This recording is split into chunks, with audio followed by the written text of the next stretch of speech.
deserted highway in the Arizona desert. A trucker picks up a hitchhiker with no shadow. Every mile they drive, reality twists, time folds, and something ancient follows close behind. Hungry for the souls of those who break the rules of the road. Rick Dalton was a veteran trucker, grizzled, tired, and 3 coffees deep into a midnight haul through Arizona. The desert around him was silent, save for the low hum of his diesel engine. He didn't usually stop for hitchhikers, but this one was different. A man in tattered jeans and a flannel shirt stood by the side of the road, thumb out. He didn't look up as Rick pulled over. Rick rolled down the window. "Where you headed, partner?" The man looked up. His eyes were black, empty. "North," he whispered, "where the stars scream." Before Rick could reply, the man opened the door and climbed in. As they drove, Rick noticed something was off. The mile markers disappeared. His odometer stopped counting, and the desert outside no longer looked like Arizona. Black sand dunes, skeletal cacti. The sky had taken on a crimson hue. He looked at his passenger, who still hadn't spoken. "You got a name?" The man slowly turned. "I had one, before I crossed the line." "What line?" The man pointed out the window. Rick saw it then, an invisible shimmer across the road they had passed miles back. "You can't go back now," the man said. "You've seen it. It sees you." They stopped at what looked like a truck stop, but the gas prices were from 1973. The radio played a speech from a president long dead. Rick walked inside. People stared at him, unmoving, blinking in unison. He backed out. The hitchhiker was gone, and someone else was in the cab. A woman in 1940s, military uniform, smiling. "Do you know what road this is, driver?" she asked sweetly. Rick shook his head. She leaned close, whispering, "It's the highway of forgotten things. And now, you're part of it." Rick checked his trailer. He'd been hauling electronics. Now it was full of clocks, hundreds of ticking clocks, all set to different times. One read 12:13. As he stared at it, the hands spun wildly. Suddenly, he was outside his childhood home. His father stood in the driveway, holding a shotgun. His face rotted away as Rick watched. "You left me, boy," his father snarled. Rick screamed and slammed the trailer shut. When he opened it again, it was empty. But something whispered, "You carry time now." And time is hungry. Rick found others, trucks shattered and rusting, forming a convoy in the distance. Their drivers stood on the road, eyes stitched shut. One of them reached out, placing a hand on Rick's shoulder. "Don't blink on mile 666, he said. "That's when it crosses." "What crosses?" The stitched man shook. "The thing that made the line. The thing that collects." Rick drove, fast. His GPS had no signal. But as he passed a burned-out billboard, the number 666 glowed faintly on the ground. He remembered the warning. "Do not blink." But his eyes were dry, tired, burning. He blinked. In that instant, the road cracked open like glass. A long black limb shot upward, then another. A face emerged from the road, a mouth without end, lined with headlights instead of teeth. It swallowed a passing semi-whole. Rick pressed the pedal, knuckles white on the wheel. The radio screamed static. Then, "Too late, driver." Too late. He pulled over in a dead field. Smoke rose from his exhaust. His hands wouldn't stop shaking. Then, knock knock, the hitchhiker. Only now he had horns. His eyes burned red. "I told you not to stop," he said calmly. Rick aimed a pistol at him. "What are you?" The hitchhiker smiled. "I'm the fare you pay, for breaking the rule. No pickups, no passengers, no deviations." He stepped into the cab. Rick tried to shoot, but his bullets turned to salt. A toll booth appeared in the middle of nowhere. No other cars, just Rick. The booth attendant was made of smoke and bones. "Toll, please," it rasped. Rick offered money. The thing laughed. "No, no, we take memory. Give us your daughter's face, or your mother's voice, or your dog's final breath." Rick hesitated. Behind him, the road was closing. He whispered, "Take my first kiss." The booth nodded. He forgot her name and drove on. Rick joined a convoy of haunted rigs, each driven by those who broke rules of the road. They communicated by flickering headlights and CB whispers. One driver, Red-Eyed Pete, told Rick there was a way out. "Find the final mile marker, mile 777. That's the gate." But to reach it, Rick would have to cross the River of Lights, where lost headlights bobbed like souls, and follow the Road of Teeth, where the pavement bites. He agreed. The road narrowed.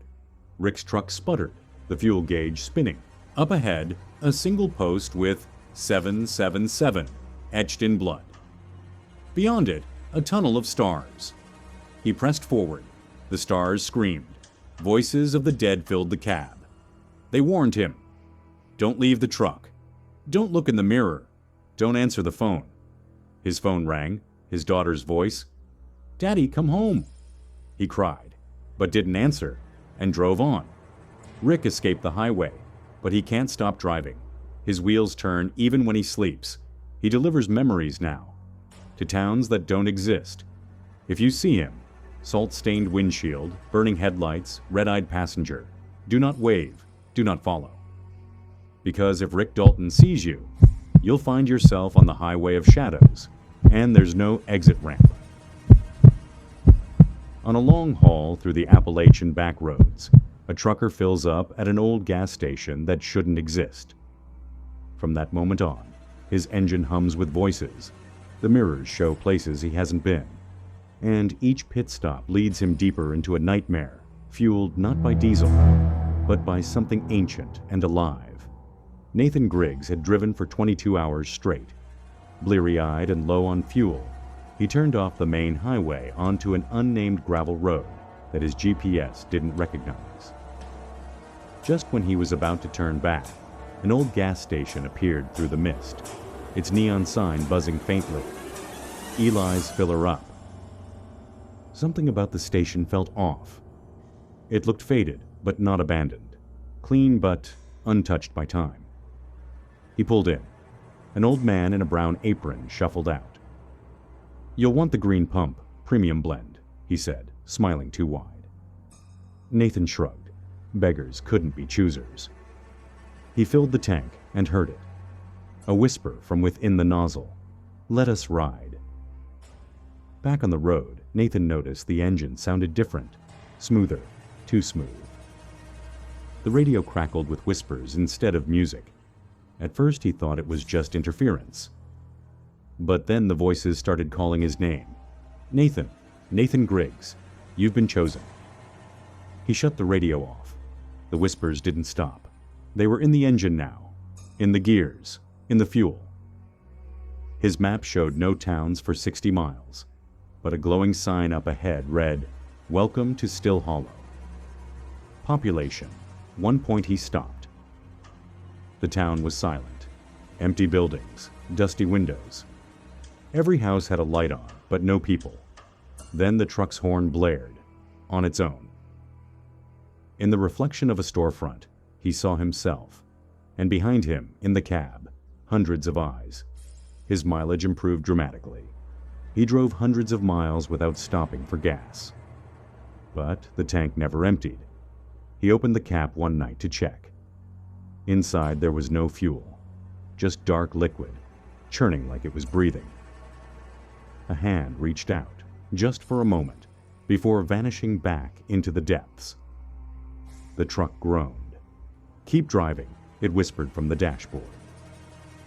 At a crossroad deep in the woods, he saw a sign nailed to a tree.